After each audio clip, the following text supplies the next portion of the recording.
આપણા માટે ધન્યવાદ પિતા કે એના દ્વારા જે શિખામણ અમને મળે છે તેના માટે અમે જ્યારે પ્રભુજી આ વચનો દ્વારા અમે અભ્યાસ કરવા માંગીએ છીએ.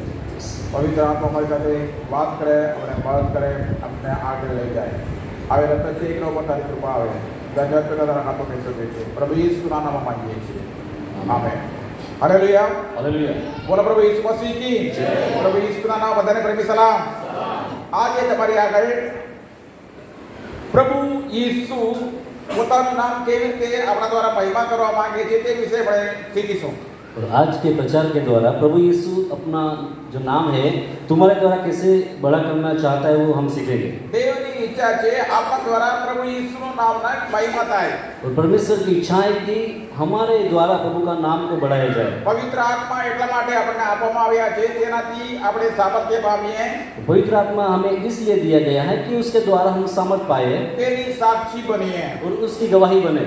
જ્યારે દેવના પવિત્ર આત્મા આપણા જીવનમાં સક્રિય રહે અને તેનું સામર્થ્ય આપણા જીવનમાં ચાલુ રહે ત્યારે આ સાક્ષી બને છે, દેવનો નામ મહિમા થાય છે. और जब परमेश्वर का पवित्र आत्मा हमारे जीवन में रहता है और वो हमारे जीवन में ऐसे अद्भुत काम करता है तो उसके द्वारा प्रभु के नाम को महिमा मिलती है और हम उसके गवाही बनते हैं। દેવની ઈચ્છા એ છે કે આપણા દ્વારા પ્રભુ ઈસુના નામની મહિમા થવા જોઈએ. तो परमेश्वर की इच्छा यह है कि हमारे द्वारा उसके नाम की महिमा होने पाए। તેના માટે પ્રભુ સામાન્ય લોકોને પસંદ કરે છે. उसके लिए परमेश्वर ने एक सामान्य लोगों को पसंद किया है। આજે અહીંયા એક આંધળા માણસનું જીવન માટે આપણે શીખીશું. और यहाँ हम जो पढ़ गए उसमें से एक अंधे व्यक्ति के जीवन के बारे में हम देखेंगे। અહીંયા લખ્યું છે કે જન્મથી આંધળો હતો. और लिखा है कि वो जन्म से अंधा था।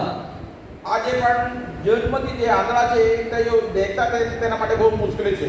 और आज भी जो जन्म से अंधे लोग हैं उसको देखने में बहुत ही मुश्किल हो सकते, वो देख नहीं सकते। બીજા કોઈનો આંખ મળે ત્યાં આંખમાં મૂકે તો પણ તેમને દેખતા હતા એ બહુ મુશ્કેલ છે, કારણ ડૉક્ટર લોકોના પ્રમાણે. और डॉक्टर ये कहते हैं यदि कोई दूसरे की आंखों को लगाई जाए तो भी वो देखने में उसको मुश्किल हो सकती है। અને એવું કદી બન્યું જ નથી એમ કરીને બાઇબલમાં લખ્યું છે. और बाइबल में ऐसा लिखा है, ऐसा कभी भी बना नहीं। પણ અહીંયા એક માણસ ભીખ માંગી રહ્યા છે આંધળા હોવાથી. और यहाँ पे एक व्यक्ति जो अंधे होने के कारण वहाँ पे भीख मांग रहा था। એ માંગી રહ્યા છે ત્યારે શિષ્યો બધા સાથે મળીને ત્યાં નીકળે છે.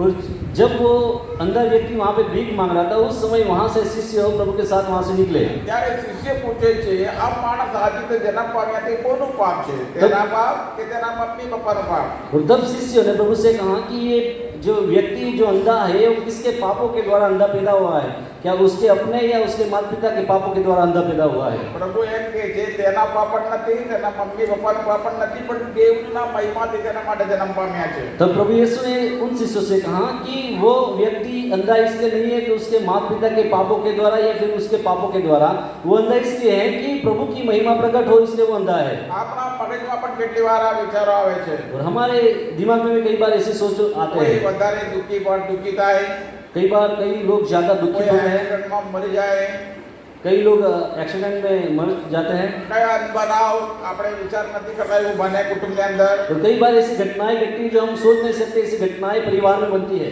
એટલે વિચાર કરીએ છીએ આ માણસ બરાબર નથી, પાપ કર્યા છે એટલે આ બધું થાય છે. और तब हम सोचते हैं कि ये व्यक्ति ठीक नहीं है, कुछ पाप किया होगा इसलिए उसके जीवन में यह घटना घट रही है। હાલેલુયા. हालेलुया। બોલો પ્રભુ ઈસુ મસીહ की. પણ અહીંયા પ્રભુ એક અદ્ભુત કામ કરે છે. लेकिन प्रभु यहाँ पे एक अद्भुत कार्य करता પ્રભુ है। કહે છે આ આટલા માણસ જેવા આપણામાં પણ કેટલા બધા લોકો છે.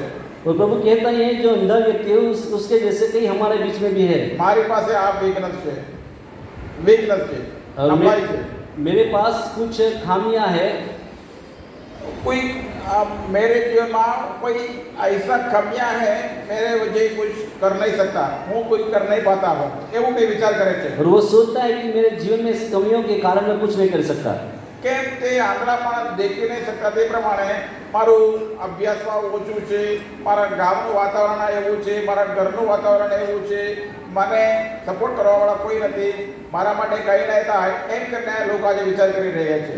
और आज कई लोग ऐसे सोचते हैं जैसे वो अंधा व्यक्ति कुछ नहीं कर सकता, वैसे ही मैं अपने आप कुछ नहीं कर सकता, मेरे परिवार के लोग कुछ नहीं कर सकते, मेरे गांव के लोग कुछ नहीं कर सकते। અલગ અલગ લોકોની વચ્ચે અલગ અલગ નબળાઈઓ છે. और अनेक प्रकार के अलग अलग लोगों के बीच में अलग अलग प्रकार की समस्याएं हैं બધા માટે એક સરખું રહેતું નથી और हर एक के लिए एक जैसी समस्या नहीं પણ रहती। પ્રભુ ઈસુ અહીંયા તમને એમ કહેવા માંગે છે प्रभु यीशु आपसे यहाँ यह कहता है તમારી પાસે નબળાઈ છે आपके पास निर्बलता है અને એ તમારા માટે નુકસાન આપી શકે અથવા એનાથી જે फायदो થવા જોઈએ ના થાય એવી બાબતો છે उस निर्बलता के कारण आपको जो फायदा होना चाहिए वो नहीं होता है। પણ પ્રભુ ઈસુ એ આખું વાતાવરણને બદલાવી નાખી શકે છે प्रभु यीशु उस निर्बलता को बल में बदल सकता है અદ્ભુત કામ કરી શકે છે और प्रभु अद्भुत कार्य को कर सकता આપણે है। એટલું જ પ્રભુ ઈસુના નજરમાં આવવા જોઈએ और हमें इसलिए प्रभु की नजर में आने की जरूरत બસ है। આ માણસ પ્રભુ ઈસુના નજરમાં આવે છે આ માણસ પ્રભુ ઈસુના નજરમાં આવે છે और यह जो अंधा व्यक्ति था प्रभु की नजर में आता है। પ્રભુ ઈસુ એમ કહે છે प्रभु उससे कहता है એ માણસ પાપ आज कोई जन्म पाम्या तेना पाप नहीं कि तेना मम्मी बापना पाप नहीं प्रभु ने कहा यह व्यक्ति जो अंधा पैदा हुआ है उसके पाप या उसके माता पिता के पाप नहीं है। तो ते पापी ना था क्या वो व्यक्ति पापी नहीं था? तेना मम्मी पापा पापी ना था क्या उसके माता पिता पापी नहीं थे? बाइबल कहे छे जेटला दुनियाમાં जन्म લઈને આવે છે બધા પાપ લઈને જન્મ પામે છે। बाइबल यो कहती है जिन्होंने इस संसार में जन्म लिया हर एक पाप के द्वारा जन्म लेता है। બધા પાપી છે। हर एक व्यक्ति पापी है। रोमन पत्र 3 બહુ સરસમાં લખ્યું છે કે સગળાએ પાપ કર્યા અને દેવની મહિમાથી અધૂરા છે। रोमियो 3 अध्याय में लिखा है कि सभी ने पाप किया और परमेश्वर की महिमा से अधूरे हैं। મને લાગે 21 મોતે કોઈ વાંચી સાંભળાવી છે કે 3:21 પણ હમણાં જ એમનું એવું ન્યાયપ્રમાણ પ્રગટ થયું છે કે જેનો આધાર નિયમતંત્ર પર રહેલો નથી હા જેની સાક્ષી નિયમતંત્ર આ કલમ નથી બીજી કઈ કલમ છે 23ની કલમ કારણ કે સગળાએ પાપ કર્યું છે સગળાએ પાપ કર્યું છે અને દેવના મહિમા વિશે સગળા અધૂરા અને દેવના મહિમાથી અધૂરા છે। इसलिए कि सबने पाप किया है और परमेश्वर की महिमा से रहित है। ત્યાંથી સાંભળજો તમારા શરીરમાં જે તત્વ છે તેનાથી દેવનું નામ મહિમા થવા માટે કઈ રહી તમારા શરીરમાં એવું કઈ તત્વ છે જ નથી। और तुम्हारे शरीर के अंदरूनी भाग में ऐसी कोई चीज नहीं जिससे परमेश्वर की महिमा होने पाए। પણ પ્રભુ ઈસુ તમારા દ્વારા પોતાના નામની મહિમા કરવા ચાહે છે। परमेश्वर तुम्हारे द्वारा उसके नाम की महिमा प्रकट करना चाहता है પ્રભુ ઈસુ તમને અડકવા જોઈએ और इसके लिए प्रभु आपको स्पर्श करना चाहिए। અને પ્રભુ ઈસુની વાત તમારે માનવા જોઈએ। इसलिए आपको प्रभु की बातों को આપણું मानना है વાતાવરણ બદલાઈ જાય। और उसके द्वारा पूरा जो वेदर है वातावरण वो बदल जाएगा। Hallelujah hallelujah. હાલેલુયા બોલો પ્રભુ ઈસુ મસીહ की। અહીંયા પ્રભુ એક કામ કરે છે यहाँ प्रभु एक काम को अंजाम देते हैं। તુક્કે છે वो थूकता है, કાદવ બનાવે છે। मिट्टी बनाता है। કેવું લાગે યાર આપણને कैसा लगेगा आपको? कोई आपके सामने थूक के मिट्टी बनाएगा तो जुए तो हाय हाय मोह चढ़ी जाए। देखेंगे तो कैसा लगेगा? પણ પ્રભુ કરે છે। लेकिन प्रभु करता है। કેમ એવું કર્યો? प्रभु ने क्यों ऐसा किया? અરે તમારા આંખમાં બંધ કરવા તમારા આંખ બંધ છે તમે થૂકથી ખાધા બનાવીને અહીંયા ચોપાડીને તમને જોવા માટે કેવું લાગે? और यदि आपकी आंख अभी बंद है और थूक कर जो मिट्टी बनाकर आप आंखों पे लगा कर कैसा लगेगा आपको? તમને છોડી દો બીજા કોઈનો આંખમાં આજે તે કાદવ બનાવીને લગાડેલું છે થૂકથી બનાવે છે કે પછી પાણીથી લગાવેલું છે આંખ જોવા માટે કેવું લાગે? अपने आप को छोड़िए, यदि कोई दूसरा ऐसा व्यक्ति है जिसकी आंखों पे ऐसे थूक कर मिट्टी आंखों पे लगाइए तो आपको देखने में कैसा लगेगा? બહુ સુંદર લાગે? बहुत अच्छा लगेगा। કેવું લાગે યાર? कैसा लगेगा? હા આ કેવા માણસ છે? હા બહુ ગંદુ લાગે આપણે જોવા માટે સારું નથી લાગે। गंदा लगेगा, हमें देखने के लिए अच्छा नहीं लगेगा। પ્રભુ ઈસુ કેમ આવું કામ કર્યું? लेकिन प्रभु ने क्यों ऐसा किया? આપણને એક પાઠ શીખવવા માટે। हमें एक अर्थ को दिखाने के लिए આપણા જે સાચી હાલત છે જીવન તે બતાવવા માટે। और हमारे जीवन जो सच्ची घटना है हमारे जीवन को અમારા दिखाने के लिए। જીવનને કોઈ જોશે પ્રભુ તરફ જોશે એ સારું છે એવું કહેવા માટે આપણા જીવનમાં કંઈ છે જ નથી। આપણા જીવનને જો પ્રભુ જોશે અંદર કંઈ સારું છે એવું કહેવા માટે કંઈ છે જ નથી। और यदि प्रभु हमारे जीवन की ओर देखेगा तो हमारे जीवन में कुछ अच्छी बातें हैं, ऐसे कहने के लिए कुछ भी नहीं है। આપણે ગમે જેટલા સારા ડ્રેસ પહેરીએ हम कितने भी अच्छे कपड़े पहने, મેકઅપ કરીએ मेकअप करेंगे ઘેરણા પહેરી લઈએ और झगड़ा पहनेंगे, પણ પ્રભુ એ બધું બહારના વસ્તુથી તમને માપતા નથી। लेकिन यह सब बाह्य बातों से प्रभु आपको नापने वाला नहीं है। તમારા અંદર કેટલા કડવાશ છે, आपके जीवन में कितनी कड़वाहट भरी हुई है, કેટલા ગુસ્સો છે, कितना गुस्सा है કેટલા ખરાબ અંદર વાતો છે और कितने गंदे विचार आपके जीवन में એ है। બધું પ્રભુને દેખાય और છે। यह सब प्रभु देखता है। કોઈ માણસોને નહીં દેખાય। कोई व्यक्ति या इंसान नहीं देख सकता। એ જોઈને તમને કોઈ જોશે તો પછી આંધળા માણસ ઉપર જે કાદવ રગડેલા જેવું તમારા જીવન અને મારું જીવન પણ લાગે છે। और यदि कोई ऐसी बातों को देखता है तो वो उस अंधे व्यक्ति के समान है जिसकी आंखों पे मिट्टी लगाई है। આપણે સમજવું જોઈએ મારા જીવનમાં હું પોતે પ્રભુના નામના મહિમાના માટે મારું જીવન જેવું છે। મારા જીવનમાં મારા જે શરીરનો અંદર પાપનું બી રહે છે એ તમારે સમજવાની જરૂર છે। और हमें अपने आप को झांकने की जरूरत है कि प्रभु के नाम के लिए मुझे क्या करना है। हमारे जीवन में जो पाप रूपी जो बी है उसको हमें निकालने की जरूरत है। રોમનનો અધ્યાય 7મો અધ્યાય તમે વાંચો ત્યારે એમ લખ્યું છે હું જે સારું કરવા માંગુ છું તો કરી શકતો નથી। और रोमियो की पत्री में 7वें अध्याय में लिखा है कि मैं जो अच्छा करना चाहता हूँ मैं कर सकता नहीं हूँ। અને જે કરી શકતો અને જે કરવા નથી માંગતો એવા ખરાબ બાબતો હું કર્યા જ કરું છું। और जो मैं नहीं करना चाहता ऐसे गंदी बातों को मैं करता रहता हूँ। એ આપણે સમજવા જોઈએ આપણા માટે પણ આ પ્રોબ્લેમ છે। और ये हमें खुद को भी समझने है क्योंकि यह सब बातें हमारे लिए एक मुश्किल का कारण है। એનું કારણ શું છે? उसका कारण क्या है? આપણા અંદર એક પાપનો સ્વભાવ અથવા પાપનું બી પડેલું છે। क्योंकि हमारे अंदर यह पाप का स्वभाव और उसका बीज है। Hallelujah hallelujah. બોલો પ્રભુ ઈસુ મસીહ की। પણ એ 7મો અધ્યાય આપણે છેલ્લે વાંચીએ ત્યારે અદ્ભુત રીતે પ્રભુ અહીંયા જવાબ આપે છે। 7મો અધ્યાય છેલ્લી કલમ રોમન 7 અને છેલ્લી કલમ। આપણા પ્રભુ ઈસુ ખ્રિસ્તને આશરે હા હું તેમની આભાર સ્તુતિ કરું છું। હા એ પ્રમાણે હું પોતે મનથી તેમના નિયમની પણ દેહથી પાપના નિયમની સેવા કરું છું। એ કહે છે હું પ્રભુ ઈસુને આભાર માનું છું। और वो कहता है मैं परमेश्वर का धन्यवाद करता हूँ। મારામાં આ સમસ્યા છે। मेरे अंदर यह समस्या है હું જે ચાહું છું તે કરતો નથી। और मैं जो चाहता हूँ वो नहीं करता જે ચાહતો નથી તે કર્યા જ और કરું मैं છું। जो नहीं चाहता वो करता रहता हूँ। મારા જીવનમાં આ સમસ્યા છે। और मेरे जीवन में यह समस्या है। તમારા જીવનમાં પણ આ સમસ્યા છે। तो तुम्हारे जीवन में यह समस्या हो પ્રભુ सकती है। ઈસુની પાસે આવીએ ત્યારે આ સમસ્યાનો અંત આવે। लेकिन जब हम प्रभु यीशु के पास आते हैं तो यह समस्या का अंत आ जाता है। કારણ પ્રભુ ઈસુએ આપણા માટે જે નથી બને એ બને તેના માટે પ્રભુ ઈસુએ અદ્ભુત કામ કર્યું છે। क्योंकि प्रभु ने हमारे लिए जो असत्य है वो सब बातों को सत्य करने के लिए प्रभु ने हमारे जीवन में यह काम किया है। વધુ પ્રભુ ઈસુ આપણા માટે જે કર્યું છે એ બહુ અદ્ભુત બાબત છે। और क्रूस पे प्रभु ने जो कुछ हमारे लिए किया बहुत ही अद्भुत बात है। The completed work of Jesus Christ in the Calvary cross is so magnificent, so wonderful. Nobody can think about that. કલ્વારીના ટેકરા પર પ્રભુ ઈસુએ અમારા માટે જે કર્યું છે એ સંપૂર્ણ છે, કઈ બાકી રાખ્યું નથી। એનાથી આપણને જે છુટકારો મળે છે એ આપણે કલ્પી પણ ના શકીએ।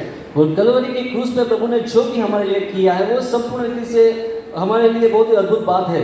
અહીંયા આ આટલા માણસને પ્રભુ કહે છે और यहाँ ये संदेह व्यक्ति से प्रभु कहता है જાઓ તું જા। કુંડ પર જઈને ધોઈ લે। और सिलोआम के कुंड के पास जाके अपनी आंखों को धो ले। તમને કેવું લાગે ભાઈ? आपको कैसा लग गया? તમે આંધળા છો, आप अंधे हो, કાદવ લગાવી દીધા आपकी आंखों पे मिट्टी लगाई है અને જાઓ અને કિલ્લા કુંડ પર તારા આંખ ધોઈ નાખ। और आपसे कहते हैं आप जाके सिलाओ के कुंड के पास जाके अपनी आंखों को धो लो। તમે શું કરો? आप क्या करोगे? ગાળી બોલો। गाली देंगे। અરે હું યાર હું તો આમ દેખતા નથી। અહીંયા બે રહ્યા છું કે 4-5 પૈસા આપીને જાય તો સારું છે તો શું કરવા માંગે છે મને ત્યાં મોકલાવે છે। यदि हम हो तो क्या कहते हैं क्या यार अभी बैठा हूँ यहाँ पे मैं मांगने के लिए और आप मुझे वहाँ भेजते हो, इससे अच्छा कुछ दे के जाते तो अच्छा था। હું કહું છું પ્રભુ ઈસુની પાસે તમે આવો ત્યારે मैं आपसे कहता हूँ जब आप प्रभु के पास आते हो તમારા મગજમાં કેટલી વાત ઉતરે નહીં। तुम्हारे दिमाग में कुछ ऐसी बातें जो नहीं उतरेगी। પ્રભુ કેમ આવું કહે છે તમને સમજ નહીં પડે। प्रभु क्यों आपसे ये बातें को बोलता है आपको ना समझ आएगी। પ્રભુ કહે છે એટલે મારે માનવાનું છે કરીને તમે ગાંડાના જેવું કામ કરવા જોઈએ। और जब प्रभु आपको कहता है तो उसको समझ कर उसको स्वीकार कर प्रभु ने मेरे लिए कहा इसलिए मैं करूँगा ये कार्य करना है। આ માણસ કદાચ સાંભળ્યો હશે પ્રભુ ઈસુ કેવા મહાન છે। यदि इस व्यक्ति ने प्रभु के बारे में सुना है तो प्रभु यीशु कैसा व्यक्ति है। પણ અહીંયા જે વાત કરે છે તે પ્રભુ ઈસુ છે કે બીજા છે તે પણ તે જાણતો ન હતો। और यहाँ जो बात कर रहा था उस अंधे व्यक्ति को मालूम नहीं था कि वो प्रभु यीशु है या दूसरा कोई व्यक्ति है। પણ તે કહે છે એટલે મને જવા દો। પ્રભુ ઈસુ તેને સપોર્ટ કરવા માટે કોઈને રસ્તા બતાવવા માટે કોઈને મોકલાવ્યા નથી। लेकिन उस अंधे व्यक्ति ने उसने सोचा कि जब मुझे कहा है तो मैं जाऊंगा, और प्रभु ने उस व्यक्ति को सपोर्ट करने के लिए रास्ता दिखाने के लिए किसी को भेजा नहीं था। એકલો જાય છે वो अकेला जाता है અને જાય અરે ત્યાં પાણી સિલોઆમ એટલે મોકલાવેલા। સિલોઆમ એટલે શું અર્થ છે? મોકલાવેલા। તે કોટ પર જઈને પાણીથી હાથમાં લઈને ધુએ છે અને દેતા થઈ ગયા। और वह अंधा व्यक्ति उस भेजे हुए कुंड के पास जाके हाथों में पानी लेके आंखों को धो के वो देखने लगा। Hallelujah hallelujah. સૌથી પ્રથમ હું તમને કહું છું सबसे पहले मैं आपसे દેવના कहूंगा, નામ તમારામાં મહિમા થવા જોઈએ, તમારા બુરી હાલત તમે સમજવા જોઈએ। आपकी हालत को जानकर आपके जीवन के द्वारा प्रभु को महिमा मिले, ये आपको समझने की जरूरत તમને है। કહેવા જોઈએ મારા તાકાતે મારા સારું પુણ્ય કામોથી હું દેવનું નામનું મહિમા કરી ના શકું। और तुम्हें यह समझना है कि मैं अपने ताकत से या अपने अच्छे कामों से प्रभु के नाम की महिमा नहीं कर सकता। દેવની કૃપાથી પવિત્ર આત્માનું સામર્થ્યથી જ હું દેવનું કામને મહિમા કરી શકું, એ તમારે પહેલા સમજવાની જરૂર છે। और हमें यह समझने की जरूरत है कि प्रभु के सामर्थ्य के द्वारा, उसकी पवित्र आत्मा के द्वारा उसके नाम को हम बढ़ा सकते हैं। હાલેલુયા। हालेलुया।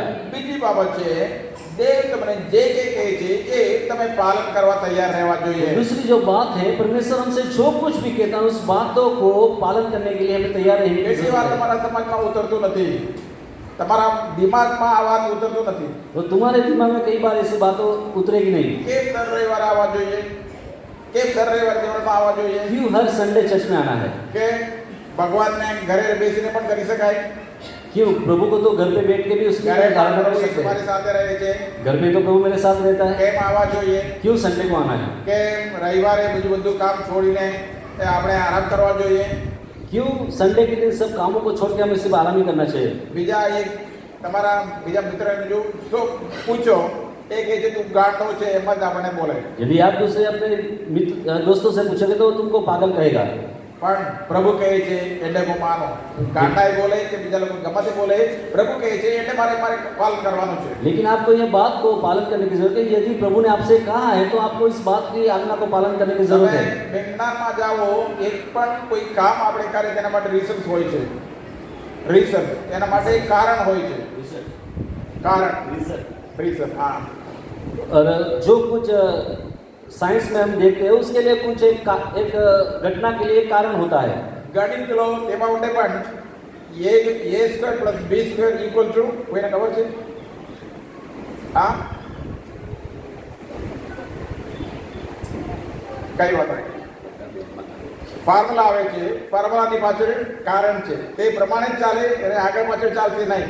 और मैथ्स में भी हर एक जो फॉर्मूला है उसके पीछे एक रीजन होता है। પણ પ્રભુની વાત આવે ત્યારે એ રીઝન તમને સમજ જ નહીં પડે, તમને લાગે છે આમાં મને કંઈ મનમાં ઉતરતું જ નથી, એવું જ લાગે। लेकिन कई बार प्रभु की बात आपके जीवन में जब आएगी तो वो उसका कारण आपको नहीं मालूम पड़ेगा, आपको लगेगा ये मेरे जीवन में उतरेगा नहीं। પેલા આટલા માણસ એ બધું વિચારીને ત્યાં બેસી રહ્યો નથી। लेकिन उस अंधे व्यक्ति ने यह सब सोचा नहीं और वहाँ बैठा नहीं रहा। મને કેમ આવું કરે છે, મને કેમ, હું તો આંધળા છું, ચાલવાની તકલીફ છે, રસ્તો નથી દેખાતો, મને કેમ વધારે પરેશાની કરે છે, એવું કંઈ બોલતો ના હતો। और उसने यह नहीं बोला कि मैं तो देख नहीं सकता, मैं कहीं जा नहीं सकता, तो मुझे क्यों परेशान कर रही है, नहीं बोला। અને પાછું તે દિવસ વિશ્રામ દિવસ હતો। और वह दिन साबा दिन का दिन था। યહૂદી લોકો વિશ્રામ દિવસને કેવી રીતે મળે તમને ખબર છે? यहूदी लोग विश्राम के दिन को कैसे पालन करते हैं पता है आपको? એમરજન્સી હોય તો 300 ફૂટ ચાલી શકાય। 300 फुट चल सकते हैं यदि कोई इमरजेंसी हो तो। આપણે અહીંયા પુલ બાંધ્યું છે ને, એક છેડાથી બીજી છેડા સુધી જઈએ તો 300 ફૂટ છે। यहाँ जो ब्रिज बना है एक और से दूसरे हो जाएगा तो 300 फुट हो जाएगा। એટલું જ કરી શકે, બીજું કોઈ કામ કરવાનું નહીં। बस उतना ही चल सकते, दूसरा कुछ काम नहीं कर सकते। અને આ માણસને એ પણ ખબર છે આજે વિશ્રામ દિવસ છે, પણ પ્રભુ કહે છે તું ચાલ અને જઈને ધોઈ નાખ।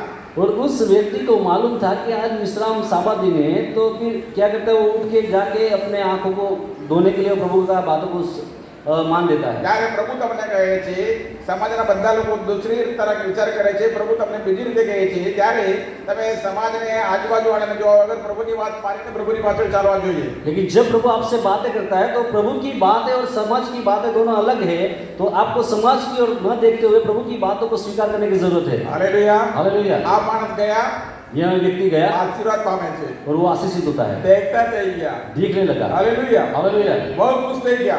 बहुत ही आनंदित हुआ।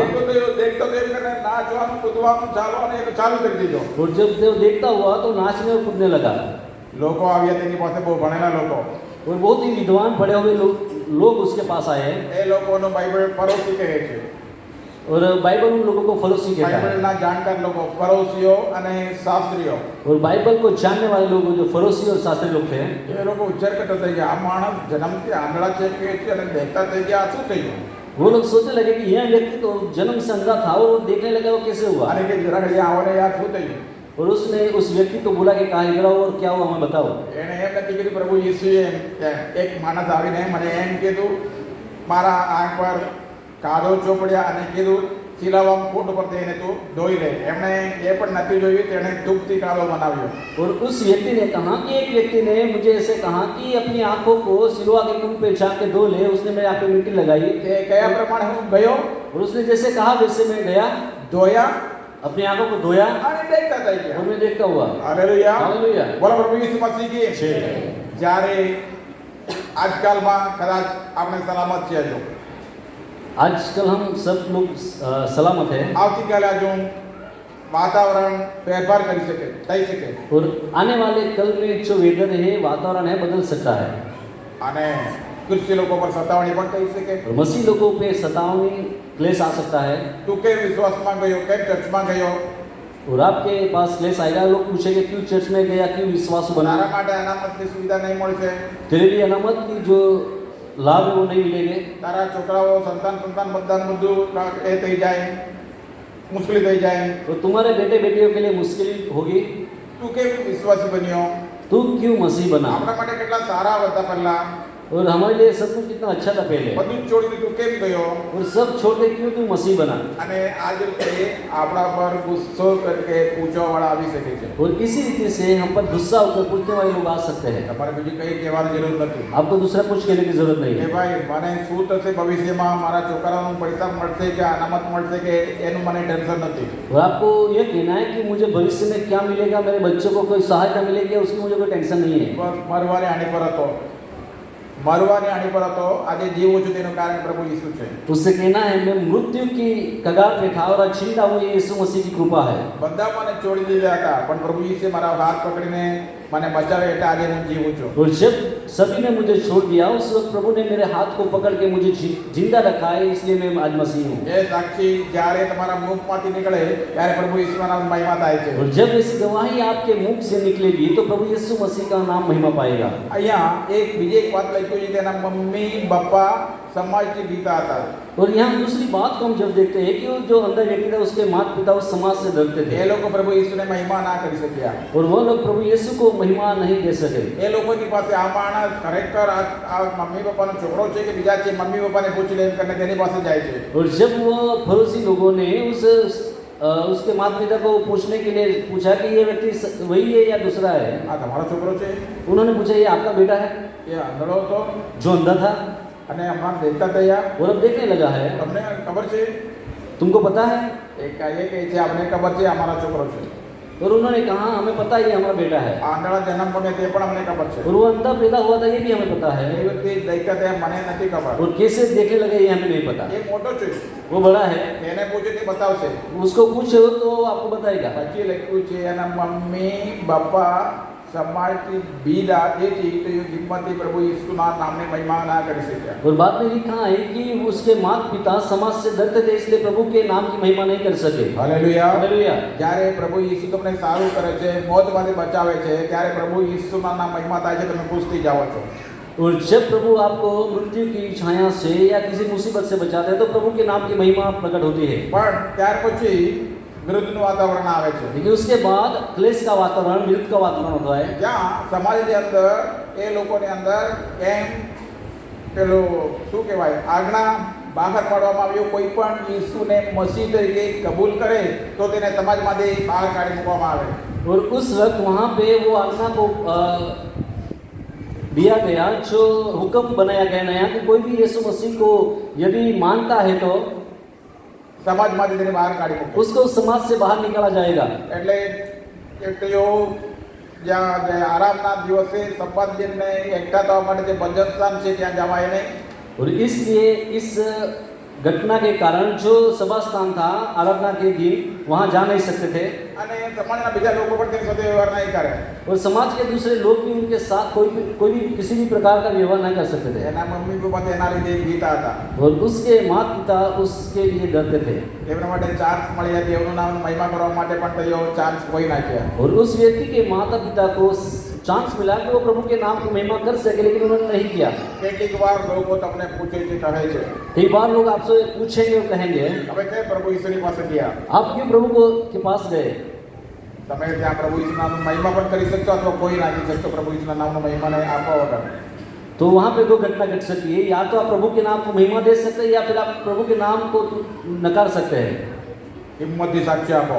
आप हिम्मत के साथ गवाही देने की જે जरूरत તમને है। પૂછે છે કે જે ભાઈ 24 કલાક મેં દારમાં હતો, દારથી બહાર આવી શકતો નતો, કોઈએ મને મદદ કરી શક્યા નહીં, પણ પ્રભુ ઈસુએ મને છોડાવી, એમ કહીને હિંમતથી તેને સાક્ષી આપો। और उस वक्त आप हिम्मत के साथ गवाही दे सकते हैं कि मैं 24 घंटे शराब में रहने वाला व्यक्ति था, मुझे किसी ने सहायता नहीं की, परंतु प्रभु यीशु के द्वारा उस व्यसन से मैं बाहर आया हूँ। મારી એવી બીમારી ડૉક્ટર લોકો બધા હાથ ઊંચો કરી દીધો, હવે મારાથી થાય ના એમ કરીને કહી દીધો, પણ પ્રભુ ઈસુએ મને બચાવ્યો એમ કરીને હિંમતથી સાક્ષી આપો। और आप हिम्मत के साथ यह साक्ष्य दे सकते हो कि डॉक्टर ने भी मेरे जीवन के लिए जीने के लिए आशा छोड़ दी थी, लेकिन प्रभु ने मुझे जिंदा रखा है। પ્રભુ કેમ આ વિરુદ્ધનું વાતાવરણ આવવા માંગે છે? તમારા દ્વારા દેવનું નામની સાક્ષી થવા જોઈએ। क्यों आपके जीवन में ऐसी क्लेश की घटनाएं प्रभु होने देता है, क्योंकि आपके द्वारा प्रभु के नाम की महिमा होने पाए, પ્રભુનું નામની મહિમા થવા જોઈએ। प्रभु के नाम की महिमा होने पाए। Hallelujah, hallelujah, hallelujah. हालेलुया। અહીંયા બારડોલીમાં આગળ કેટલી વાર દિલ્હીથી આઈડી લોકો આવેલા અહીંયા વિશ્વાસીને પૂછવા માટે। और आगे कुछ साल पहले यहाँ पे चर्च में दिल्ली से कुछ सरकारी लोग आए थे और विश्वासी लोगों से कुछ बातें करने के लिए। બારડોલીવાળા ફરિયાદ આપ્યા, અહીંયા લાલચ આપીને જૂઠું કરીને આમ કરીને તે કરીને ખ્રિસ્તી બનાવે છે એમ કરીને ફરિયાદ આપ્યા, એટલે તપાસ કરવા માટે એ લોકો આવેલા। और किसी ने ऐसा सरकार को बताया था कि कुछ लोग हैं जो यहाँ लोगों को लालच दे के पैसा दे के क्रिश्चियन कन्वर्ट कर रहे हैं। અહીંયા આવે તો પછી હિન્દુબેન છે, બુદ્ધિબેન છે, એ લોકોનો ઘરની પાસે જતો ત્યારે ઉકેવડ એટલે એ જ લોકોને મળે। और जब वो लोग देखने के लिए आते तब यहाँ पे दो परिवार है, हिंदू बहन और बुद्धि बहन, उन लोगों से मिलते थे। અને એ લોકો પછી વાત કરે, તમે કેવી રીતે ખ્રિસ્તી બન્યા? और वो लोगों ने उनसे पूछा, आप कैसे मसीह કેટલા बने, પૈસા મળ્યા? आपको कैसे कितने पैसे मिले? એ બધું પૂછે ત્યારે આ લોકો બહુ સરસ સાક્ષી આપે એ લોકો। और उस वक्त जब उन्होंने इन लोगों को यह पूछा तब उन लोगों ने बहुत अच्छी गवाही दी। ત્યારે હું બાજુ ભરાકે जा रहा હતો, और उस समय पास्टर साहब यहाँ नहीं थे, 11 या बाजूपुरा ફક્ત में थे। રવિવારે આવતો હતો। वो सिर्फ संडे के दिन आते थे। એ લોકો એમ પણ કીધું, અમારા પાસ્ટર તો અહીંયા નથી, રવિવારે આવે, તમે પાછો આવો, પાસ્ટરને મળો એટલે હજુ તમને સારી जानकारी મળશે। और उन्होंने कहा कि पास्टर यहाँ पे नहीं है, वो संडे के दिन आएंगे, तो आप संडे के दिन आओ, आपको अच्छी जानकारी मिलेगी। કોઈ દિવસ પાછું મને મળવા માટે આવ્યા નથી, वो कभी वापस मिलने के लिए नहीं आए। કારણ આ બંને કુટુંબમાંથી જે સાક્ષી સાંભળી એ લોકોને સમજ પડી ગયા આ બધી ફરિયાદ જૂઠી છે, આ લોકો દિલથી પ્રભુ ઈસુને સ્વીકાર્યા છે। जब वह लोग कुछ देखने के लिए आए तब ये दो परिवार के द्वारा ऐसी गवाही को प्रकट किया कि उन लोगों ने समझा कि जो भी इनके खिलाफ जो कुछ लिखा गया है सब गलत बातें हैं, ये कोई पैसे की लालच में या कैसे जबरदस्ती से कोई कन्वर्ट नहीं हुआ है। ઈસુની વાત કરું તો પછી નોકરી નીકળી જાય એવું ભાઈ લોકો કહે તો હિંમત નહીં કરજો, તે જે કોઈ નીકળે છે તેના કરતાં બીજી સારી નોકરી પ્રભુ તમને આપે। यदि आपको लगता है मैं यीशु की बात करूंगा तो मेरी जॉब छूट जाएगी, तो आप उससे डरिए मत, आप हिम्मत से प्रभु की गवाही को प्रकट कीजिए, प्रभु आपको अच्छी नौकरी देगा। નામને મહિમા કરવા માટે કોઈ પણ બાબત તમને ડરાવવાનું નહીં, તેની સામે ત્યારે તમે હિંમતથી પ્રભુની સાક્ષી આપવા જોઈએ। और जब आप प्रभु की गवाही देते हैं तो किसी भी बातों से डरने की जरूरत नहीं, हिम्मत के साथ प्रभु की गवाही देने की जरूरत है। Hallelujah, hallelujah. બોલો પ્રભુ ઈસુ મસીહ કી। એ લોકોને હજુ ડાઉટ થયું નથી ખરેખર આ માણસ આંધળો હતો કે નહીં। और वह फरोसी जो शास्त्री लोग थे उनको अभी तक उनका डाउट खत्म नहीं हुआ कि ये व्यक्ति अंधा था या अच्छा था। એ લોકોને પાછું બોલાવે છે, એને એ માણસને પાછું બોલાવે છે। और उस फरोसी लोगों ने उस अंधे व्यक्ति को वापस बुलाया પરમેશ્વર પિતા को ધન્યવાદ દો એમ કહે છે। और उसने कहा कि परमेश्वर पिता को धन्यवाद दीजिए। આ માણસ તો પાપી છે, અમે જાણીએ છીએ, આ માણસથી આવું કામ થઈ નહીં શકે એમ કરીને કહે છે। और उन लोगों ने कहा कि ये व्यक्ति तो पापी है, उनके द्वारा ये ऐसा अद्भुत काम नहीं हो सकता, हम जानते हैं। એ કહે છે અરે યાર તમે શું વાત કરો યાર, તમે કોઈ સાંભળ્યું છે જન્મથી આંધળા માણસ દેખાતા એમ અત્યાર સુધી પ્રભુએ એટલું મોટું કામ કર્યું તો પણ તમે આવું બોલો એમ કરીને કહે છે। तब उस व्यक्ति ने कहा क्या आपने कभी सुना है कि कोई अंधा जन्म से अंधा व्यक्ति दिखता हुआ है, और प्रभु ने तुम्हारे आगे इतना बड़ा चमत्कार किया तो आप क्यों विश्वास नहीं करते हो? અને પાછું કહે છે કે શું થયું, તમે ક્યાં બેઠા હતા, એ બધું પાછું પૂછપરછ કરવા લાગ્યો। और फिर से वो फरोसी और शास्त्री लोग उस अंधे व्यक्ति जो देखता हुआ था उससे पूछने लगे आप कैसे चंगे हुए, कहाँ गए थे, कैसे कैसे क्या हुआ? ત્યારે શું કહે, तब उसने क्या कहा, શું તમે પણ પેલા પ્રભુનું શિષ્ય થવા માંગો છો એમ કરીને કહે છે। उस जो देखने लगा उस व्यक्ति ने कहा क्या तुम भी प्रभु के शिष्य होने चाहते हो? ત્યારે ગુસ્સો આવી ગયો એ લોકોનો। तब शास्त्री और फरोसियों को गुस्सा आया। તે પાપમાં જ જન્મ્યો છે, તું અમને બોધ આપવા માંગે છે એમ કરીને તેને સમાજમાંથી બહાર કાઢી મૂક્યો. और उन लोगों ने उस व्यक्ति से कहा कि तू पाप में जन्मा हुआ और तू हमें बोध दे रहा है, इसलिए उसे समाज से निकाल दिया गया. આજે ખ્રિસ્તી સમાજમાં પણ કેટલા લોકો છે ભાઈ આવા. आज ये मसीह समाज में भी कुछ ऐसे लोग हैं. એક ચર્ચમાં હું ગયો હતો, एक चर्च में मैं गया था અહીંની વાત નહીં, ચેન્નઈની વાત છે. और वो चेन्नई की बात है. કારણ હું એફએમબીમાં હતો, મને 3 વર્ષમાં એકવાર રજા મળતી હતી. હું ચેન્નઈમાં જતો હતો અને પછી ત્યાં જે કોઈ પણ મંડળી નજીકમાં હોય ચેન્નઈમાં હું જતો હતો. और जब मैं एफएमबीबी संस्था में काम करता था, मुझे साल में 3 दिन की रजा मिलती थी. और जब मैं अपने गांव चेन्नई जाता था तो किसी नदी की कलीसिया में मैं जाता था.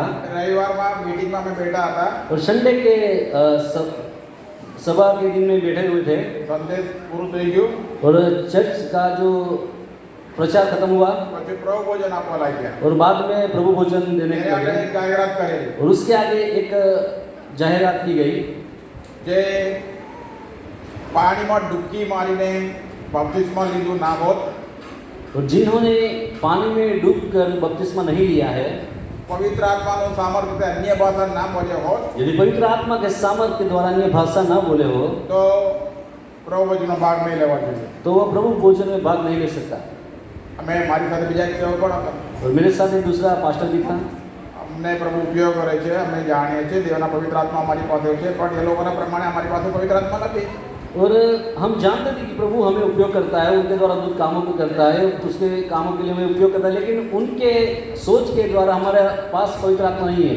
અમે 2 જણા મીટિંગમાં ત્યાં જ ઉઠી ગયા અને નીકળી ગયા, और हम दोनों वहाँ से उठ के निकल गए वहाँ से, બહુ દુઃખ સાથે. बहुत ही दुखित આજે हृदय પણ के साथ. કેટલાક લોકો એવું જ કહે છે, आज भी कई लोग ऐसे ही कहता है, તું અન્ય ભાષા બોલે છે, क्या आप अन्य भाषा को बोलते हो? તમે નથી बोलता यदि आप नहीं बोलते તો તમને પવિત્ર આત્મા નથી મળ્યા. तो वो सोचते आपको पवित्र आत्मा नहीं मिला है. અરે બાઇબલમાં ક્યાં લખ્યું છે ભાઈ? और बाइबल में कहाँ लिखा है? એવું કંઈ છે જ નથી. ऐसा कुछ नहीं है. બાઇબલમાં તો એ લખ્યું છે बाइबल में यो लिखा है, અન્ય ભાષા પવિત્ર આત્મા માટે નહીં, પણ હા બોલો, અન્ય ભાષા બીજા દેશના લોકો માટેની નિશાની છે, જે પવિત્ર પ્રજા છે ઇઝરાયેલ લોકો માટે અથવા પ્રભુના બાળકો માટેની નિશાની નથી. अविश्वासी. અવિશ્વાસીઓ માટેની નિશાની છે, પણ વિશ્વાસીઓ માટેની નિશાની નથી. और बाइबल में यो लिखा है कि अन्य भाषा जो है अविश्वासियों की निशानी है. કોરિન્થીઓનો પહેલો પત્ર 14મો અધ્યાય છે, ઘરે જઈને તમે વાંચો. पहला कुरिन्थियों 14 अध्याय घर पे जाके पढ़ेगा. અન્ય ભાષા વિશે ને કેવી રીતે ઉપયોગ કરવા વિશે બહુ સરસ રીતે લખ્યું છે. और वहाँ पे अन्य भाषा को कैसे उपयोग करना है ये बहुत अच्छी तरह आपको यहाँ दिखाया गया है. જે જગ્યામાં હું કાલેજ કરતો હતો ત્યારે બધા અન્ય ભાષા બોલે એવા જૂથની સાથે હું પણ જતો હતો. કાલેજ ભણતો હતો ત્યારે બધા અન્ય ભાષા બોલે એવા જૂથની સાથે હું પણ પ્રાર્થના કરવા જતો और હતો. जब मैं कॉलेज में था उस समय जो अन्य भाषा बोलने वाले लोग थे उनका जो मंडली थी उसमें मैं ज़्यादा था. પ્રભુએ મને તારણનો અનુભવ આપ્યા. प्रभु ने मुझे उद्धार का अनुभव दिया તારણ દ્વારા જે શાંતિ અને આનંદ આવે છે મારા જીવનમાં મેં પ્રાપ્ત કર્યા. और उद्धार के द्वारा मेरे जीवन में जो शांति और आनंद प्राप्त हुई मैंने उसको प्राप्त किया. બધા અન્ય ભાષા બોલતા હતા, सब वहाँ पे अन्य भाषा बोलने वाले કોઈ थे, અન્ય ભાષા બોલતો ન હતો. लेकिन मैं नहीं बोलता था. કોઈએ એમ નથી કીધું મને, और किसी ने मुझे ऐसा नहीं कहा તને કે પવિત્ર આત્મા નથી મળ્યા, तुझे क्यों पवित्र आत्मा नहीं કેમ मिला, અન્ય ભાષા બોલતો નથી. तू क्यों अन्य भाषा को नहीं बोलता है? કોઈ બોલ્યા નથી. किसी ने मुझे नहीं कहा. કે क्यों? પવિત્ર આત્માની નિશાની શું છે? पवित्र आत्मा की निशानी क्या है? પવિત્ર આત્મા દ્વારા જે આપણે પાપનો પસ્તાવો કરીએ ત્યારે સાચી આનંદ અને શાંતિ આવે છે, પવિત્ર આત્માની નિશાની છે. और जब हम सच्चे मन से पश्चाताप करते हैं तो हमारे जीवन में पवित्र आत्मा के द्वारा शांति और आनंद आता है, वो पवित्र आत्मा की निशानी है. અને બીજી નિશાની છે, और दूसरी निशानी यह है, આપણે બધા પર પ્રેમ કરતા શીખીશું. हम सब पे प्यार करना सीखेंगे. ગમે તે હોય એવા બધા લોકો પર પ્રભુ જે પ્રેમ કરે તેમ આપણે પણ પ્રેમ કરતા શીખીશું. और कोई भी क्यों ना हो, जैसे प्रभु हम सबसे प्रेम करता है वैसे हम सबसे प्रेम करेंगे. અને પ્રભુ પર પણ પ્રેમ કરીશું, और प्रभु पर भी प्रेम करेंगे, બીજા લોકો પર પણ પ્રેમ કરીશું. दूसरों से भी प्यार करेंगे. હિંમતથી પ્રભુ ઈશ્વર માટે આપણે સાક્ષી બનીશું. और हिम्मत से प्रभु के लिए गवाही बनेंगे. ગમે તે મરવાનું થાય તો પણ પ્રભુના માટે સાક્ષી બનીશું, પણ પ્રભુ ઈશ્વરે નકાર નહીં કરીશું. यदि मरना भी हुए तो भी हम प्रभु के लिए गवाही बनेंगे. હું પ્રભુ ઈશ્વરના વ્યક્તિ છું એમ કહેવા માટે આપણે શરમ નહીં લાગે. और मैं प्रभु का शिष्य हूँ ये कहने के लिए मुझे હું शर्म न બદલાયેલો आएगी. વ્યક્તિ છે એમ કહેવા માટે શરમ નહીં લાગે. और मैं बदला हुआ व्यक्ति हूँ ये कहने के लिए मुझे शर्म न आएगी. હું જ્યારે શનિવાર જતો હતો મીટિંગમાં, શનિવાર जब मैं शनिवार के दिन मीटिंग में जाता था ત્યાં તેને તેરી બોલે છે. તેરી એટલે એક લાલ લાલ કલરની રેતી અહીંયા કોઈ જગ્યામાં નથી મળતી એવી વિસ્તાર બહુ રેતી ને રેતી જ રહે. और वहाँ उस समुद्र किनारे जो लाल कलर की रेत होती है वहाँ जाता था. સમુદ્ર કિનાર નહીં ભાઈ, તે ગામનું ભાગર તે વિસ્તાર જ એવું છે. रेती लाल, રેતી લાલ લાલ રેતી. लाल रेती. અને ત્યાં ઘૂંટણ પડીને પ્રાર્થના કરવાનું, ગમે તેટલું બુનમારો પ્રાર્થના કરવાનું, કોઈ તમને ડિસ્ટર્બ નહીં કરે. और उस जगह पे आप कितने भी चिल्ला के प्रार्थना करोगे आपको कोई डिस्टर्ब नहीं करेगा. પેન્ટ અને શર્ટ એકદમ ઘણા જગ્યામાં લાલ લાલ થઈ જાય. और यदि आपने ऐसे कपड़े पहने हैं तो उस पे लाल कलर के धब्बे लग जाएंगे. એ જ કપડા સાથે પાછું મારો શુક્રવાર રાત્રે પ્રાર્થના રહી, પછી શનિવાર સવારે મારે ત્યાં વાપસ મારા આશ્રમમાં જવા. और શુક્રવાર રાત ત્યાં રહીને પછી શનિવાર સવારે આશ્રમમાં જવા. शुक्रवार को रात को वहाँ में प्रार्थना में बैठ के शनिवार को सुबह हॉस्टल में जाना है. અને બધા મારા કપડાને જુએ છે और सब लोग मेरे कपड़े को देखते थे અને દેખાય છે નિશાનીઓ લાલ લાલ. और सब देखते थे कि कपड़े पे लाल धब्बे लगे हुए આવું हैं. કોઈ તારું કાંટા જેવું આવું બધું પહેરને ફરે છે. और मुझे कह रहे हैं क्या पागल जैसे कपड़े पहन के फिर रहा है. કઈ નહીં ભાઈ, પ્રાર્થના કરવા ગયેલો ત્યાં રેતી એવી છે એટલે કલર બદલાઈ ગયેલો છે. और मैंने कहा कुछ नहीं, वो तो प्रेयर के लिए गया था, वहाँ पे रेत ऐसी है उसके कारण ये धब्बे આપણે लगे. કોઈનું શરમ રાખવાની કઈ જરૂર નથી. हमें किसी की भी शर्म रखने की जरूरत नहीं પ્રભુ है. ઈસુના પવિત્ર આત્મા તમારામાં વાસ કરે તો કોઈનું બીવો નહીં, કોઈનું શરમ નહીં રાખો. यदि जब परमेश्वर का पवित्र आत्मा आप में वास करता है तो आप किसी की शर्म या किसी से डरेंगे नहीं. હાલેલુયા. हालेलुया. બોલો પ્રભુ ઈસુ મસીહ કી. પછી હજુ આગળ વધે છે. શું फिर થાય आगे- છે? પ્રભુ ઈસુ તેને એક જગ્યામાં મળે છે और वापस उस व्यक्ति से प्रभु एक जगह पे मिलता है. અને પ્રભુ તેને પૂછે છે, 9મો અધ્યાય જરા ખોલીએ.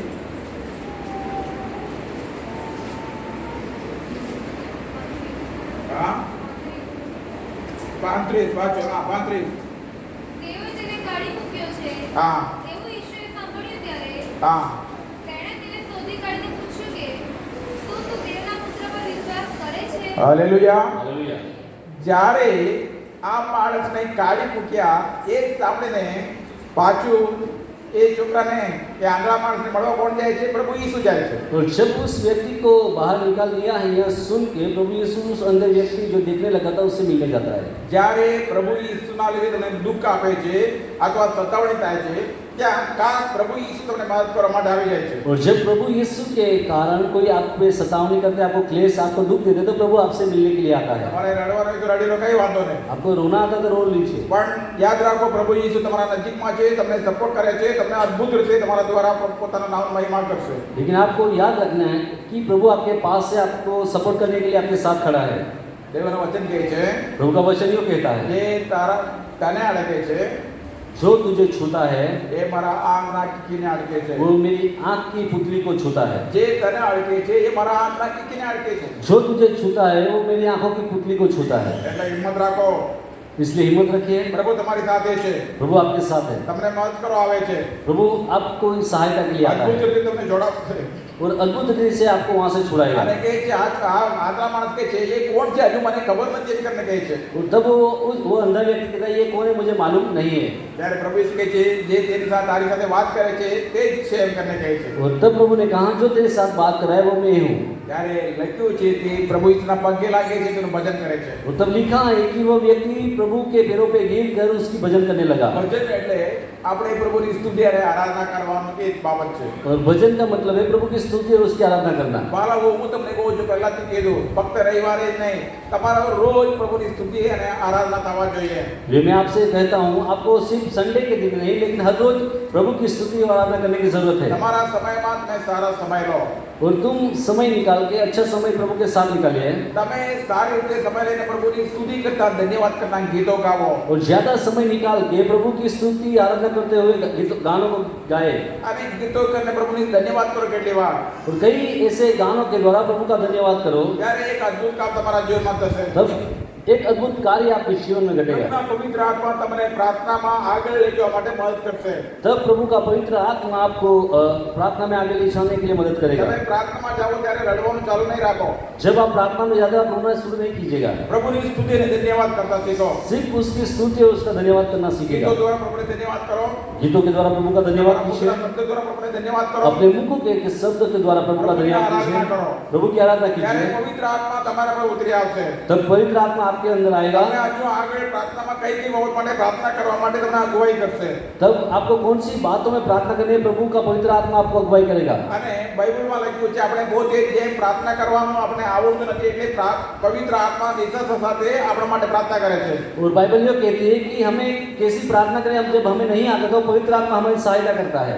એ 8મો અધ્યાય રોમનના પત્ર 8મો અધ્યાયમાં લખ્યું છે, તમે ઘરે જઈને વાંચો। रोमियो 8 में लिखा है, आप घर पे जाके पढ़ेगा। પણ હું તમને કહેવા માંગુ છું लेकिन मैं आपसे कहना चाहता તમે हूँ, જો પ્રભુની પાસેથી આશીર્વાદ લેવા માંગો છો, यदि आप प्रभु के पास से आशीषों को पाना તમારા चाहते પવિત્ર हो, આત્મા રોજ તમને ભરપૂર કરવા માંગો છો, प्रभु के पवित्र आत्मा से अपने आप को भरपूर પ્રભુના करना चाहते સામર્થ્ય हो, તમારા પર આવવા તમે માંગો છો, यदि प्रभु का सामर्थ्य को आप चाहते हो, તો રોજ તમે ઘૂંટણમાં પડીને પ્રભુની સ્તુતિ અને આરાધના કરો થોડી વાર। तो हर रोज घुटनों पे आके प्रभु की स्तुति और उसकी आराधना कीजिए। જ્યાં સુધી તમને લાગે પ્રભુએ મને અડક્યા છે, મને આશીર્વાદ આપે છે, ત્યાં સુધી આ કામ કરો। और जब तक आपको यह अनुभव नहीं होता कि प्रभु ने मुझे स्पर्श किया है, मुझे आशीष તમે दिया, तब तक ये પ્રાર્થના करते કરો रहिए। ત્યારે તમને ખબર જ પડશે પ્રભુના પવિત્ર આત્મા તમને અડકે છે, તેનું સામર્થ્ય તમને ભરપૂર કરે છે। और जब आप प्रार्थना में रहते हो तो आपको पता चलेगा कि प्रभु का पवित्र आत्मा ने आपको छुआ એ है। તમારા રોજનો જીવનનો અનુભવ થવા જોઈએ। ये आपके हर रोज के जीवन में उसको आपको अनुभव તમે करने की जरूरत પહેલા है। પ્રભુની સ્તુતિ અને આરાધના કરો। पहले आपको प्रभु की स्तुति और उसकी आराधना करने की કારણ जरूरत કે है, દેવની ખાસ ઈચ્છા છે। क्योंकि परमेश्वर की यह इच्छा है। દેવને જે મહિમા છે એ દેવને જ આપવો જોઈએ, બીજા કોઈને આપી શકે નહીં। और परमेश्वर की जो महिमा है वो परमेश्वर को ही देना है। એ કહે છે મારા મહિમાને બીજા કોઈને હું આપવા નહીં દેવીશ। और परमेश्वर कहता है मेरी जो महिमा है मैं किसी और को देने न दूंगा। આકાશ અને પૃથ્વી ઉત્પન્ન કરતા જે દેવને જે મહિમા મળવા જોઈએ આપણે આપવા જોઈએ। और आकाश और पृथ्वी का उत्पन्न करना जो परमेश्वर है वो उसकी महिमा उसी को मिलना આપણે चाहिए। તેને જાણીએ છીએ। हम उसको जानते हैं। મહેરબાની કરીને તમારા બહુ બિઝી શેડ્યુલ હોવા છતાં તમે આ પ્રાર્થના માટે પ્રભુની સ્તુતિ આરાધના કરવા માટે સમય લો। मैं आपसे कहता हूँ मेहरबानी करके आप आपके ऐसे कीमती समय को निकाल के प्रभु की आराधना कीजिए। તમે કોલેજમાં જવાનું, સ્કૂલમાં જવાનું, અભ્યાસ કરવાનો, સવારમાં ઉઠીને પછી ટ્રક ચલાવવા જવાનું, ધંધા કરવા જવાનું, ફેક્ટરીમાં જવાનું, અનેક પ્રકારનું કામમાં તમે ફસાઈ ગયેલા છો। आप कई लोग हैं जो कुछ स्कूल जाते हैं, कॉलेज जाते हैं, कोई बिजनेस के लिए, कोई नौकरी के लिए, हर एक काम में अलग अलग व्यक्ति लगे हुए हैं। એટલે સમય તમારે તેના માટે બચાવીને પ્રભુની સ્તુતિ આરાધના કરવા માટે સમય ચાપ કરીને તમારે નક્કી કરવા જોઈએ। और ऐसे समय में प्रभु के लिए हमें वो समय को निश्चित करना है। તમે કરી જુઓ, અઠવાડિયા પછી મને જુઓ તમારા જીવનમાં કેટલા આશીર્વાદ થયા છે। यदि आप ये करोगे तो आप हफ्तों के बाद देखिए आपके जीवन में कितना आशीष को आप पाए हैं। 100% ગેરંટીની વાત હું તમને બતાવું છું। वो 100% गारंटी की बात है कि आप તમારા आशीष ઘરે को તમારે पाएंगे। ઘૂંટણમાં રહો, जब आप घुटनों पे रहते हो, સીધા ઘૂંટણમાં ના રહી શકાય, તમારા પાલનનો ટેકો લઈ લો। यदि आप सीधे घुटनों पे नहीं रह सकते तो कुछ ही किसी चीज का टेका लीजिए ખુરશીનો ટેકા લઈ લો। या कुर्सी पे अपने आप को रखिए આ પ્રાર્થનાને પ્રભુની સ્તુતિને ધન્યવાદ કરો।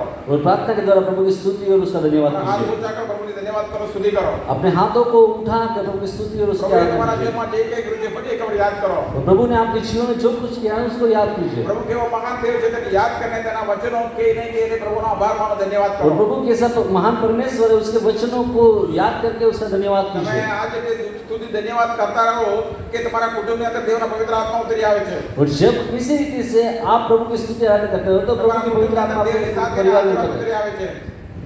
તમારા કુટુંબની અંદર તમારા લીધે બીજાની જીવનમાં પણ દેવની સાથેના આશીર્વાદ ઉતરી और આવે છે। तुम्हारे ऐसे कार्य के कारण तुम्हारे परिवार के लोगों में परमेश्वर का आशीषों को उतरते हो तुम देखोगे। પ્રભુ તમારા મુખ દ્વારા એક મુખ દ્વારા પ્રભુની સ્તુતિ અને આરાધના થાય તે દેવની ઈચ્છા છે। और प्रभु की इच्छा है कि हर एक के मुखों के द्वारा उसकी स्तुति और उसकी आराधना જો होने તમે पाए। આ કરતા શીખી ગયા તો પછી મારી પાસે તમારે પ્રાર્થના કરવાનો તમને જરૂર નહીં પડશે। यदि आप इस रीति से प्रार्थना करने के लिए सीख गए, करने लगे, तो तुम्हें मेरे पास आके प्रार्थना करवाने की जरूरत મારા नहीं है। કરતા મહાન મોટા વ્યક્તિ એની સાથે તમે પહોંચી ગયા છે। પ્રભુ તમારા માટે બધું અદ્ભુત કામ કરવાનું ચાલુ કરી દે છે। क्योंकि आप महान परमेश्वर के साथ उसके पास पहुंच गए, इसलिए उसके साथ बात करने की जरूरत है। આપણા એક જીવનનો અનુભવ થવા જોઈએ। हमारे हर एक के जीवन में यह अनुभव होना જ્યારે चाहिए। તમે પ્રભુની સ્તુતિ કરો, लेकिन जब हम प्रभु की स्तुति આરાધના કરો, आराधना करते તેના हैं માટે સમય તમે ચોક્કસ લો। तो उसके लिए हमें एक समय निश्चित એનું करना પરિણામ है ચોક્કસ પ્રભુના નામની મહિમા તમારા દ્વારા થવાનો છે। और उसका परिणाम आपके नाम के द्वारा प्रभु को महिमा होने पाएगा જરૂર થશે।